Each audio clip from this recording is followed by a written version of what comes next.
The mountain doesn't scream before it breaks, it groans. It's a low, resonant sound, like a bass drum kicked deep underground, vibrating right up through the soles of your boots until it rattles your teeth. And I hadn't heard that sound since I was 6 years old, back in '74, when half of Blackwood Ridge decided it didn't want to be a ridge anymore and swallowed a logging road whole. But last Tuesday, standing on my back porch with a cup of stale coffee, I heard it again, a warning, a deep earth shudder that told me the physics of mud and gravity were about to win an argument against the stupidity of the Vista Heights Homeowners Association.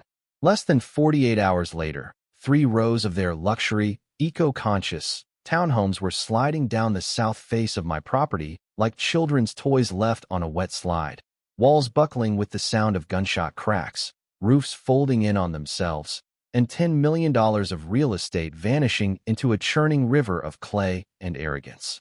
And the best part, the part that really makes you question the sanity of the human race, is that they're trying to say I did it.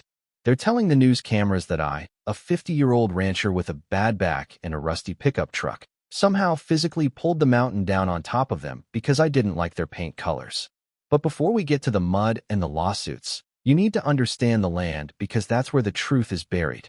My name is Silas Thorne, and my family has held the deed to these 40 acres since the ink was wet on the original survey maps. This isn't just dirt to us, it's granite shelves, stubborn juniper, and deep, treacherous veins of underground water that shift like sleeping snakes beneath the topsoil. My father, a man who spoke less in a year than most people do in a day, used to tell me, "Silas, this hill is alive. You treat it like a tired, old bull. You respect it, you give it space, and you never, ever poke it." He learned that the hard way during the '74 slide, and after that, he became obsessed, spending the rest of his life documenting the ridge, digging test pits, measuring soil moisture, mapping the slip plains, filling dozens of waterproof notebooks with data, sketches, and warnings. When he passed, those notebooks became mine, stacked in a cedar chest at the foot of my bed, and I didn't plan on building anything. I just wanted to keep the cabin standing and the fence lines clear, thinking that would be enough. Then came Vista Heights. The first time I knew they were eyeing my land wasn't through a polite phone call or a knock on the door. It was a glossy flyer stuck in my mailbox advertising Vista Heights Phase 2, elevated living, featuring cover art that showed a row of beige, soulless boxes perched precariously on what was unmistakably my south slope, the exact spot my father had marked in red ink as "Do Not Disturb." I laughed at first, genuinely thinking it was a printing error, some graphic designer in a city office getting creative with boundaries. But curiosity is a dangerous thing, so I drove my truck down to their sales office, a shiny glass building that looked like it had landed from outer space, and that's where I met Pamela Vance. Pamela was the HOA president, a woman who wore white pantsuits to a construction site and looked at the world through sunglasses the size of dinner plates. And she didn't greet me, she assessed me, looking at my muddy boots, my faded flannel, and decided instantly that I was an obstacle to be removed. "You can't park that vehicle here," she said, her voice tight and clipped. "This is a future green space for our residents." "Ma'am," I said, leaning out the window, "this is my driveway, and that hill you're advertising, that's my property." She gave a little huff, the kind a parent gives a toddler explaining quantum physics, and said, "Mr. Thorne, is it? We have a new survey, and that ridge is part of the Vista Heights expansion. We break ground on Monday." Monday.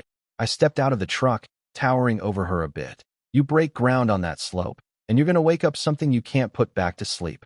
That ground is unstable. Our engineers disagree," she said, turning her back on me. "Please move your truck, or I'll have it towed." That was the declaration of war, and by Wednesday, the stakes appeared, little orange flags marching straight across my property line, carving off a good 4 acres of my land. So I walked out there and pulled them up, but the next day they were back, along with a chain-link fence and a "No trespassing" sign facing my cabin, literally fencing me out of my own inheritance. I didn't yell, I didn't scream. I went inside and scanned my father's notebooks, compiling a 50-page PDF containing geological history, the '74 slide photos, and the water table data, sending it to the HOA board, the county planning office, and even the foreman of the construction crew. a guy named Brock who looked like he measured his self-worth in horsepower and protein shakes. The response from the HOA came via a courier, a cease and desist letter accusing me of harassing community development and spreading unsubstantiated fear, calling my father's life work anecdotal folklore. They started digging 2 days later, and it was sickening to watch huge yellow earth movers tearing into the thin topsoil, exposing the gray, slick clay underneath, cutting deep trenches for foundations right into the toe of the slope, the one part of a hill you never touch because it holds the rest of it up. I walked down to the fence line, shouting over the roar of diesel engines, and Brock walked over, wiping sweat from his forehead, looking annoyed. "You got a death wish, old man," he shouted. "This is an active site. You're cutting the toe," I yelled back, pointing at the open wound in the earth. "You're removing the support. Once the rains come, there's nothing holding that ridge back." Brock smirked and said, "That's why we have retaining walls. Genius, engineered concrete. Go back to your cabin and whittle something." I tried to appeal to the county, sitting in the waiting room for 3 hours until I got 5 minutes with Inspector Lewis, a good man who was tired and overworked, buried under a mountain of permits. He looked at my father's maps, then at the HOA's shiny, stamped engineering report, and rubbed his eyes. "Silas, I hear you," Lewis said, "but their paperwork is in order. The surveyor signed off. The engineers signed off. Unless there's visible failure, my hands are tied. I can't stop a multi-million-dollar project based on a notebook from 1974. "It's not if, Lewis," I told him, standing up. "It's when, and when it happens, I want it on record that I was standing right here telling you so." The sky turned gray a week later, not a storm at first, just a relentless, soaking drizzle that seeped into the ground like oil into a rag, and the mountains started to drink. I spent my mornings walking the upper ridge, and that's when I saw them. Fissures, hairline cracks running parallel to the slope, just above where the HOA was building, signs that the ground was stretching. I took photos, time-stamped, geotagged, and sent them to Lewis, sent them to Pamela, getting only an automated reply from the county and a threat of a lawsuit from Pamela for trespassing via drone, even though I was standing on my own 2 feet on my own dirt. Then came the storm, a real gully washer, the kind that turns dry creek beds into raging rivers in 10 minutes, hammering the roof of my cabin all night, so loud I couldn't sleep, pacing the floorboards, listening, until around 3 a.m., I heard it, thrum, that drum beat, the sound of deep strata slipping. I threw on my poncho, grabbed a high-powered flashlight, and scrambled up the ridge, the mud sucking at my boots, trying to hold me back, and when I crested the hill looking down at the construction site, my beam cut through the rain and revealed a nightmare. The retaining wall, Brock's engineered concrete, was bowing outward like a beer belly, water gushing through cracks in the face, jetting out dark brown slurry, and the foundation of the first townhouse had dropped, not settled, but dropped, the southwest corner hanging in midair, the soil beneath it simply gone, and they were still working. I couldn't believe it. Under the glare of portable floodlights, a crew was out there in the pouring rain, frantically trying to shore up the wall with timber and sandbags, trying to patch a dam break with Band-Aids. I scrambled down the slope, sliding half the way on my backside, running right up to the fence, screaming, "Get out of there! It's going to go." Brock was there, screaming at his men to push harder, and when he saw me, he stormed over, looking manic, yelling, You did this. You sabotaged the drainage. Are you insane?" I grabbed the fence, shaking it. "Look at the wall, Brock. It's shearing. Get your men out of the pit." "Security," he yelled. "Remove him." 2 rent-a-cops in yellow slickers started toward me, but they didn't get far because a sound like a cannon shot cracked through the valley, and the center section of the retaining wall exploded. It wasn't like the movies. It was faster and louder, a slurry of mud, rocks, and trees punching through the concrete as the ground beneath the townhomes liquefied. I watched, helpless, as the first unit groaned, twisted, and then simply slid downhill, riding the wave of mud, crashing into the second unit, shattering glass and snapping support beams like matchsticks, while workers scrambled up the muddy banks, abandoning tools and machines, Brock barely diving out of the way of a sliding excavator just before it tipped over and sank halfway into the muck. Then, silence. The heavy, wet silence of a disaster that has finished its first course. I pulled out my phone and dialed 911, stating simply, "This is Silas Thorne at Blackwood Ridge. We have a massive slope failure at the Vista Heights development. Send everyone." By sunrise, the rain had stopped, but the damage was done, looking like a giant had taken a bite out of the hillside with 3 townhomes' total losses, reduced to piles of lumber and drywall, and 2 others hanging precariously over the new scar in the earth. The road was gone, and the circus arrived. News vans, fire trucks, police cruisers, and Pamela Vance, who looked wrecked, hair plastered to her face, white pantsuit ruined, but her eyes were wild with a cornered animal panic, not worried about the safety of her crew, but worried about the narrative. I was standing near the sheriff, giving my statement, when she spotted me and pointed a trembling finger, screaming, "Him! He did this! Arrest him!" Sheriff Miller, a man I'd known since high school, frowned and said, "Pamela, calm down. What are you talking about?" "He's been threatening us for months," she shrieked, playing to the gathering news cameras. "He told us the hill would fall. He sabotaged the drainage ditches last night. I have reports. He tampered with the soil to destroy our investment." The reporters turned their lenses on me, microphones shoved in my face, asking, "Sir, did you cause the landslide? Is this an act of eco-terrorism?" I looked at them, then at Pamela, feeling a cold calm settle over me, and said, "I didn't touch your ditch, Pamela. The mountain did exactly what I told you it would do." "Liar," she screamed. "You're a bitter, jealous old man who hates progress. You trespassed. You broke the law." "Sheriff," I said, ignoring her, "I think you, me, and Inspector Lewis need to have a conversation, and I think we need to look at the security footage from last night." Pamela froze, asking, "What footage?"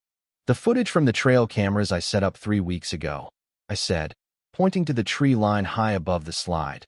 "To document the wildlife, and, as it turns out, to document the wild negligence of your night crew." We went to the station, not to a cell, but to a conference room where Inspector Lewis was looking pale, Supervisor Grant, the head of the County Planning Commission, was waiting, and Pamela sat flanked by her lawyer. I plugged my laptop into the projector and said, "First, let's look at the timestamps."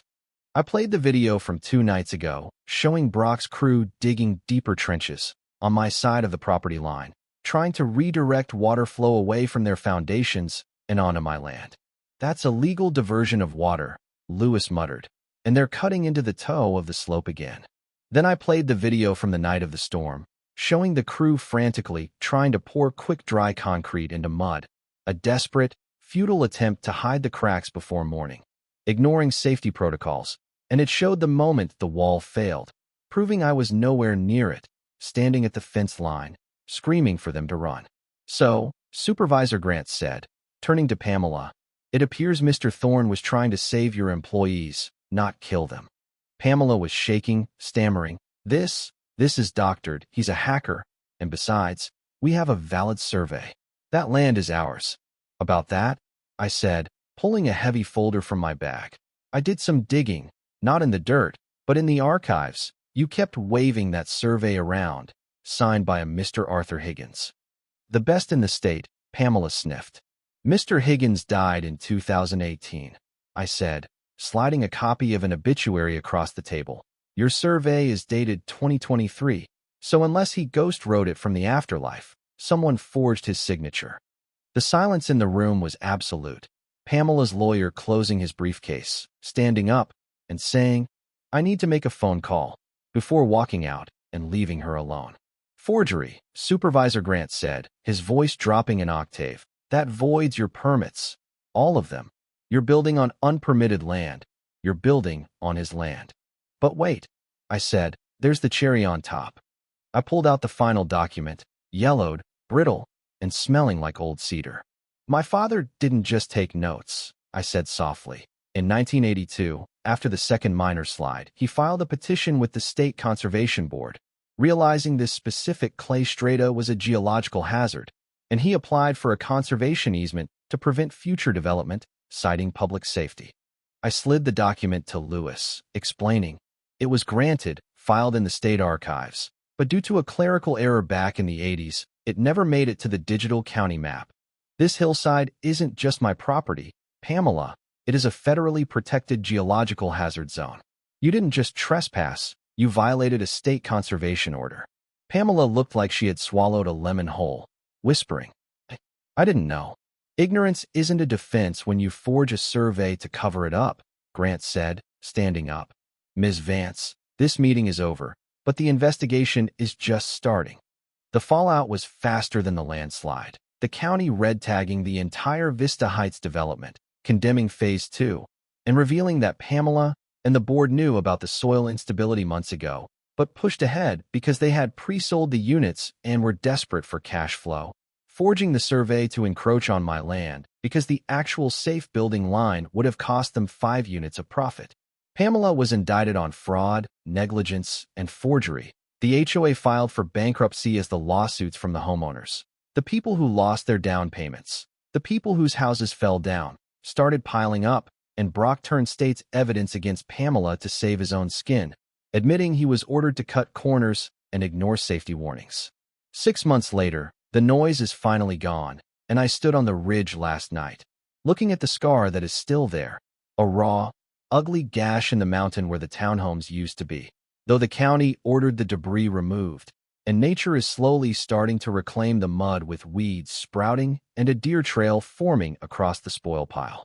I installed a new sign at the edge of the property, one that doesn't say no trespassing, but says Thorn Conservation Area, Geological Hazard Zone, Respect the Mountain, and I sat on a stump, listening to the wind in the pines, the ground finally quiet, no groaning, no thrumming, just the stillness of earth that has finally settled.